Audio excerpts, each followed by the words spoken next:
Boss హౌస్‌లో ఇప్పటికే 6 వారాలు పూర్తి చేసుకొని నైని హౌస్ నుండి వెళ్ళిపోయాక 7వ వారం నామినేషన్ ప్రక్రియ ఎంతో హాట్‌గా జరుగుతుంది. అయితే ఇక్కడ ఎవరు తప్పించి మిగతా హౌస్‌మేట్స్ అందరిని నామినేట్ చేసుకోవచ్చంటూ బిగ్ బాస్ చెప్పుకుంటూ వస్తారు.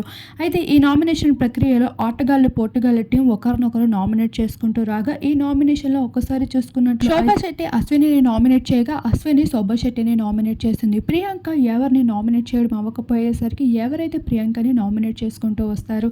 మరొక వైపు గౌతమ్ సైతం శివాజీని నామినేట్ చేయగా శివాజీ సైతం గౌతమ్‌కి క్లారిటీ ఇస్తూ నామినేట్ చేసుకుంటూ వస్తారు. ప్రశాంత్ ముందు వారం కెప్టెన్ కావడంతో నామినేషన్ నుండి సేవ్ అయినప్పటికీ ఈసారి కెప్టెన్ కాకపోవడంతో పోర్టుగాల్ టీం నుండి అయితే పల్లవి ప్రశాంత్‌ని నామినేట్ చేయడం జరుగుతుంది.